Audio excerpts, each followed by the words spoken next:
So let me get this straight. You've listened to multiple episodes of Thrive Loud with Lou Diamond, and you came back to listen to another? Okay.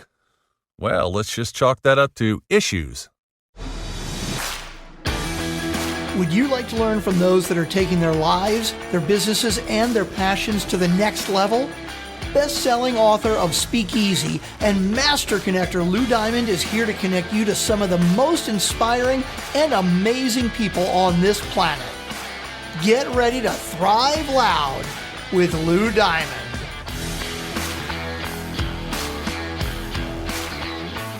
If he don't love you no more, she don't love you no more, they don't love you, then you love yourself and turn around.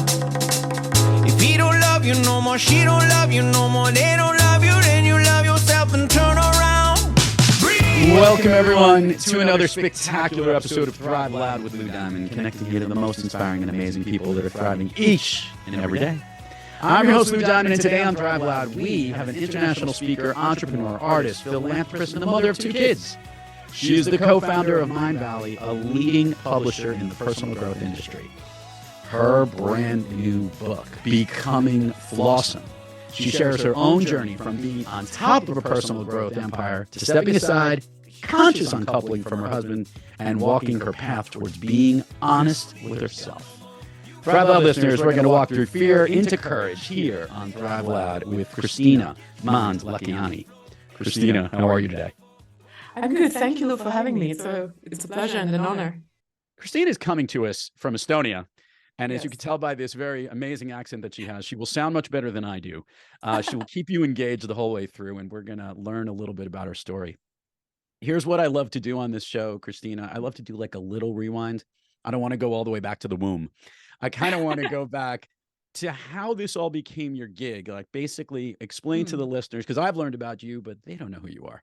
So why don't you bring them up to speed as to how we got to where we are right now? Well, yeah, I can't go all the way back to the womb, but to make it all the way here, I had to go through my whole life. I am actually in personal growth and transformation by accident, and I say reluctantly as well, because I was born in Soviet Union where neither business nor personal growth were a thing. Business was punishable; you would end up in jail if you tried to do business, and personal growth just wasn't a thing. People frowned upon it. They thought you have to. Like, why would you want to learn how to live? Isn't it something self-evident? So I ended up in personal growth because my then husband was passionate about it, and I had dropped my successful career in Estonia and moved to New York, and I was rediscovering myself. So as part of a journey, I joined his company, his startup, and started helping him there. And then, you know how it is sometimes with your destiny, you reluctantly face it, and then you're like, oh, that's what it was supposed to be. Never in my life did I think about it. So a few years later, I realized that is my thing, and that is probably the biggest legacy I will be leaving behind. So yes, and I was in personal growth for 20 years, more on the background, doing the publishing and producing and marketing, helping other authors to get their message across. But when I hit 40, I believe it's called midlife crisis. I started reevaluating my life. I think And based on how healthy you are, that's like quarter life crisis. You're living a lot longer than that, but keep going.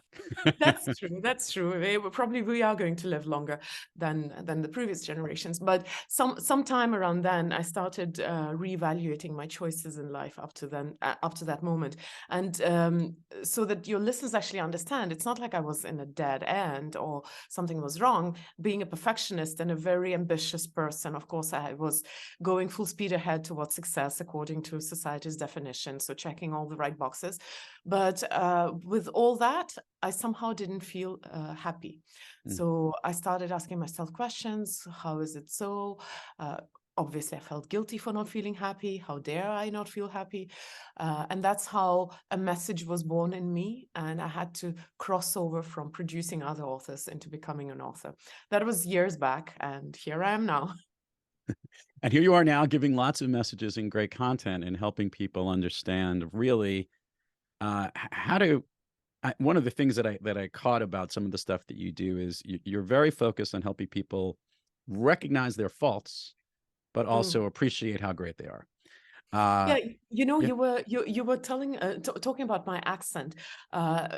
It's an interesting thing. We all have things that we think are our weaknesses. So accent was one of those, because in the very early years of Mindvalley, I was asked not to speak on camera, not to be a spokesperson. So people don't even know me, although I'm a co-founder of Mindvalley. And that was because of my accent. I've had people who had walked out of my trainings because they found my accent frustrating and maybe not easy to understand. It really took an experience to be on stage and to realize that my accent comes from my background and it is just part of what I am, embracing that dragon in my life and seeing that exactly that experience, that past, that thing that gave me this bizarre accent, which not everybody likes, and somebody likes, thank God, that it hides my biggest value. And my main message, I guess, is that we all have those dragons in the darkest corners of our dungeons. Yeah. And what I want people to achieve is not just to be at peace with their dragons, but to realize that somewhere in there is their biggest value to this world. Interestingly enough, and by the way, you make a point. I'm very in tune because I speak and listen and connect with a lot of different people, obviously through this show and through life. And to me, it's like the accents are actually what literally accentuate the people that we speak with. To me, it's not, oh, it's hard to understand. To me, it's who they are and what makes them unique, because you want to learn, why do they sound like this? Where do they come from? What's their background?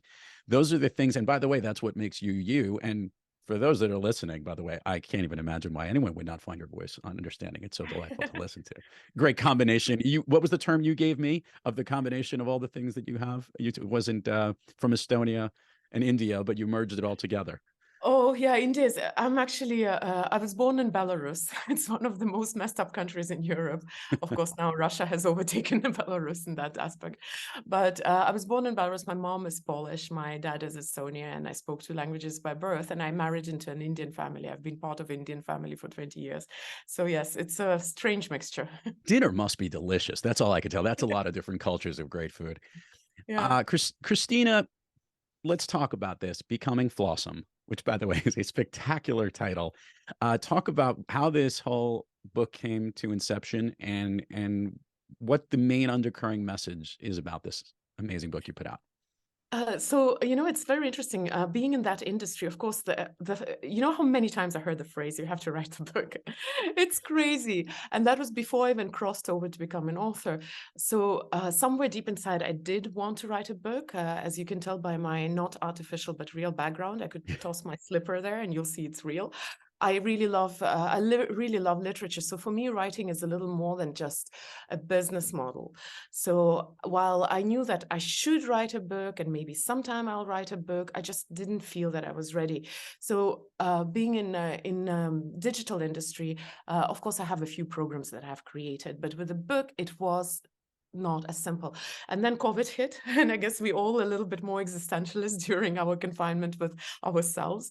And I just felt that my message had matured and had ripened, and I was ready to show it to the world. So I believe that my book is a journey. It was a journey for me. It will be a journey for my readers. And it is definitely, I do hope so. I know it's probably not humble enough of me to say, but I do hope that this book is very different from a lot of books in our industry. And our industry is so crowded with books, as we know. Being Flawesome itself, let's talk about this. I love this concept, and obviously this is something that came from your own experiences and messages that you're sharing. One of the things that I caught in just at least understanding the high level of what this book is about is moving through fear and what you've had. Maybe you can share with the listeners how people can utilize that fear so that they can become Flawesome, and which is a great, I love it.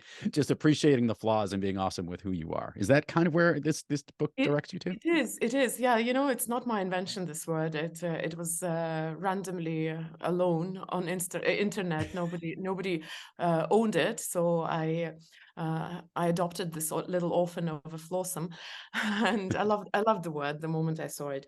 Yes, it is about maybe you've noticed I call our flaws, our scratches and our dents, and the things that make us feel a little bit less than, or maybe not worthy of love and admiration and respect. I call them dragons because it's more obvious and easier to understand. So I think we all have those dragons, and very often we try to go through life pretending that they're not there, or doing everything to eradicate them out of this, out of our existence. But you can't really eradicate a part of yourself. It just doesn't work like that. And here I want to be clear. I'm not talking about just habits or just certain characteristic traits. I'm talking about something which makes you you, because obviously there are sometimes habits which we can work on, but then there are qualities which are integral to our being, integral to what we are. For example, and I'm going to throw a very simple one: perfectionism. Perfectionism is a problem of a lot of people, and a lot of people use it as a showcase because it's a flaw which is, or it's a dragon which is very easy to admit because it's kind of cute in some way. But my point is that we all have those dragons in our dungeons, and very often we don't dare to look them in the eye. We don't dare to admit that they're there, and we are trying so hard to be something else, to become something different, to be the better version of ourselves. But you can't really become anything different until you're at peace with what you are right now. It's like, moving with the navigation. When you set a destination, your navigation will only work when it accepts where you're starting your journey from. So that flawesome you is the beginning of the journey. If you want to become anything else than what you are right now, you first have to come to peace with what you are at this very point. And that means going into a dungeon, lighting that darkest corner, finding the dragon, looking him in the eye or her in the eye, and just accepting that it's there, that it's made you what you are. Is it fair to ask you what that dungeon and what that dragon was, the big one for you? Oh, I've had loads. Well, more recently, I guess. What's the one? We keep having those, except that they become a little bit more easily tameable with time and experience. So my first one was actually the idea that I had an ideal life, but I wasn't happy with that. The shame that I felt about not being content with what I've created, the desire to break what I have done was a huge dragon for me, because I couldn't understand, and it was such a scary thing. Why would you break something that works? Hoping for what? Then, of course, when I started uncovering that question, and I discovered things about myself, but without going too deep into complicated psychological issues, I think one of the easiest dragons which I've recently accepted is the fact that I'm a very lazy person. And that's not the cute one. That's not perfectionist. I am perfectionist as well, but I'm also a lazy perfectionist. Can you imagine that? I like that, actually. Well, that means at least you get things done easily, and then it makes it, hey, I'm going to take it easy and go through it. Who knows? Who knows? You see, perfectionism actually pushes me to do things beyond reasonable, but then I don't like to work hard. I never liked this paradigm. And it is a hard one, because people usually immediately have this huge baggage attached to just the word lazy. I have used that example and heard that, maybe you're just Zen or you're in the moment. No, I am right down lazy. I don't like to work. That's the point. I love the example is, don't work hard, work smart. That's much better. And if you could work less hours in the day, Tim Ferriss talks about that. The 4-hour work week. Let's just work smart. We don't have to work too hard. And that's embracing the laziness, I would guess. There are so many things about it, actually. When I'm talking about my dragons, laziness is a good example, because it is my nature, but it is a nature of a lot of people. Because if we were not lazy, if we were not looking for shortcuts, for easier ways, there wouldn't have been a civilization. Even the wheel was created so that it's easier to move things around, right? Or the first tool, which was probably a stick, was created so that it's easier to reach or to hit. So there is value in that quality, and it is intrinsic to human being. It's just that we demonize it to the point where we don't know what to do with that. So there are things which are a little complicated, I would use that word, and because we don't know how to deal with them, we actually make them a taboo. So when it comes to my laziness, there is one aspect to it, is I have to be able to function and to create and to keep going and moving with that quality. So I create systems which help me to bridle my laziness. my Love it. natural thing. I like to go to the office. I like to have meetings because that makes me get up and speed up and put my coffee and my book away and then actually go and do work. But in addition to that, because I don't like the paradigm of people sacrificing everything for success or hard work, blood, sweat, and tears, I question those things. And I've discovered a lot of interesting myths that the society believes, like the myth of working on your weaknesses, like the myth of hustling, like the idea of keeping yourself busy so only you don't need to deal with your problems. So yeah, maybe laziness is a hard word, but the thing is that if you look that dragon in the eye and if you accept that it is there, you know how to work with that and how to move on with that dragon being part of you.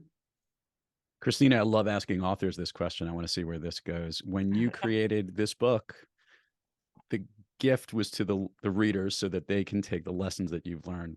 But often there's a happy accident that takes place, and there's a gift that the author receives. When preparing this book, Kristina, what was the gift that you found in becoming Flawesome? So I believe that my book was my journey foremost, although of course I created it for my reader to have a journey back to themselves. But I guess my biggest learning point was when so a backstory. I wrote this book to be self-published because it is essentially about being you, about being authentic. So of course I had to write it on my own terms, and to write it on my own terms, I needed to defy convention. So I thought, you know, it was such a relief when I decided I'm going to self-publish. So I started writing the book, but then when it was ready, when the manuscript was ready and I was ready to publish, in discussions, I came to a conclusion that I want to give my book baby the best start in life that I can. And that means that you have to go with a big publisher, because I want my book to be on the shelves of the bookshops, and I want to have a go at New York Times bestsellers. So I needed to go with a publisher. And it has been a very emotionally complicated experience for me, because the book, which was essentially very obstinate and defying all convention, had to go through a very traditional journey, and a lot of things had to change. And I was quite furious a few times about how it had to change. So that was my journey, where I learned the balance between you being true to your values and you being true to your unique quirks and to your to what makes you you, and it's a balance with what the society expects you to do, the convention. And you know, if I go with the society's demands, of course sometimes I feel like I'm selling my soul to the devil, because you have to compromise some of your values, some of your ideas, for the sake of somebody who says, you know, this is the path to success. Are you ready to sacrifice yourself on the altar of success? Your values, I mean. But on the other hand, if I am obstinate, if I refuse to talk to the world in the language of the world, then my message won't be heard. And the book only becomes a book when it has a reader, because without a reader, it's a diary, it's a personal journal. So this balance is necessary. And as obstinate as I might be, you know, what is more important, me believing in, you know, the quirkiness of the genius, or me wanting the people to hear my message? Sometimes you have to find that delicate balance between what makes you you and what society expects from you. So that was probably the biggest unexpected gift in this process. I love it. I love asking guests on this program this question, and this I'm fascinated with. You have been thriving throughout your career, in your personal life, in your professional life, in putting this book together as an author, which means on most days, Kristina, you are thriving. But we all have those days when we're a little off our game and we're kind of not kicking on all cylinders. Kristina Mand-Lakhiani, when you have trouble thriving, what practice do you seek, or maybe what individual do you seek out to get yourself back on the thriving track? So that's a tough question for me, because you see, I believe in taking life the way it happens to you, and experiencing it the way it happens to you. So, of course, I have days when I don't thrive, but I have created a different title for myself. I call myself Everyday Life Philosopher. You see, I'm a writer, I'm an author. I write about life in general, about people's experiences of life. So when I have a down day, it's my research day. I think about life. I sometimes take a walk. I sometimes spend time with myself, and I call it research for my future work. But that maybe doesn't work for everyone. But for me, it works because I also don't believe in forcing things. Yeah. And I think we get experiences in life with a message. And if you're not willing to hear the message, the experience keeps happening to you. So I'm very conscious of every experience and every thought. Maybe I'm too much in my head. That's another of my dragons. And a lot of people say, get out of your head. But that's also my superpower. So I know that all my quirks, all the things that people say it's dangerous, it's slippery slope, don't go there. You know, I acknowledge them and I try to get, I choose them to be my blessings rather than my curse.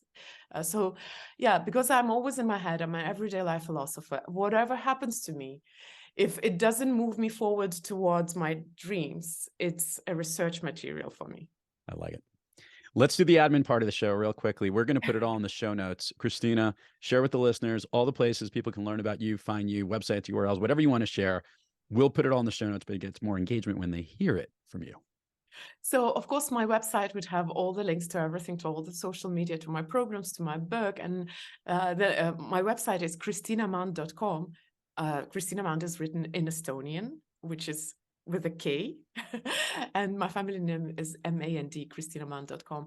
So the book is /book, super simple. And it's also, Kristina Mand is also my handle for all my social media. And I'm everywhere, like every sane author everywhere nowadays. We see her all the time. Kristina. Except TikTok. I'm not on TikTok. Give it time. You never know. Kristina, are you ready to go down Fun Street here on Thrive Loud? Of course, I'm always ready. I could tell you've been having fun from the very beginning. Okay, so this is how we roll. I love to kick off with one little question here. We happen to love the movies on this program because the movies do short versions of the best stories of our lives. I would love you to share with the listeners maybe what's one of your all-time favorite movies.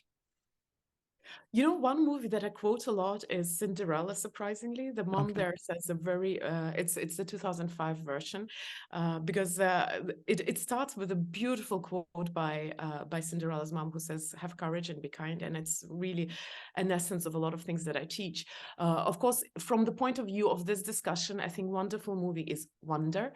It really helps to see how people in our lives are actually essentially good, and very often people hurt other people because they're hurt, and how just changing perspective sometimes changes the way you judge or not judge people. So Wonder is a beautiful movie. And one more, which is well, I have children, that maybe explains the choice of movies. one of them is Inside Out. Oh, love that movie. Yeah, I can't. The whole concept of what's going on in the brain is just hysterical. There's some fun things.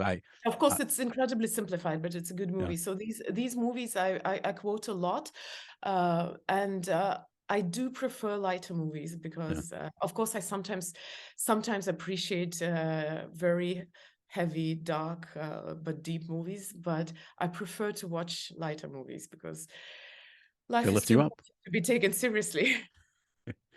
So we're going to do the speed round here, and this is really easy. I know you can handle this. You're a pro at the best, and let alone the fact that, I have a feeling these answers are going to be amazing. I'm going to ask you something. I just want the first thing that comes to your mind. These are things that lift you up, motivate you. They make you feel good. Basically, they make you thrive. Ready? Okay. A favorite food that is not a dessert. I realize that my favorite food is dessert. So that's why we ask this question. Well, what is your favorite dessert? Let's go back. What is your favorite dessert? Chocolate. Chocolate. Okay. So if there was a meal that did not have chocolate, what would that meal be? If there's a meal that doesn't have chocolate, I love breakfast. I love regular, eggs and bacon. Awesome. An activity you wish you did more of? Walk outside. Yeah. An activity you wish you did less of?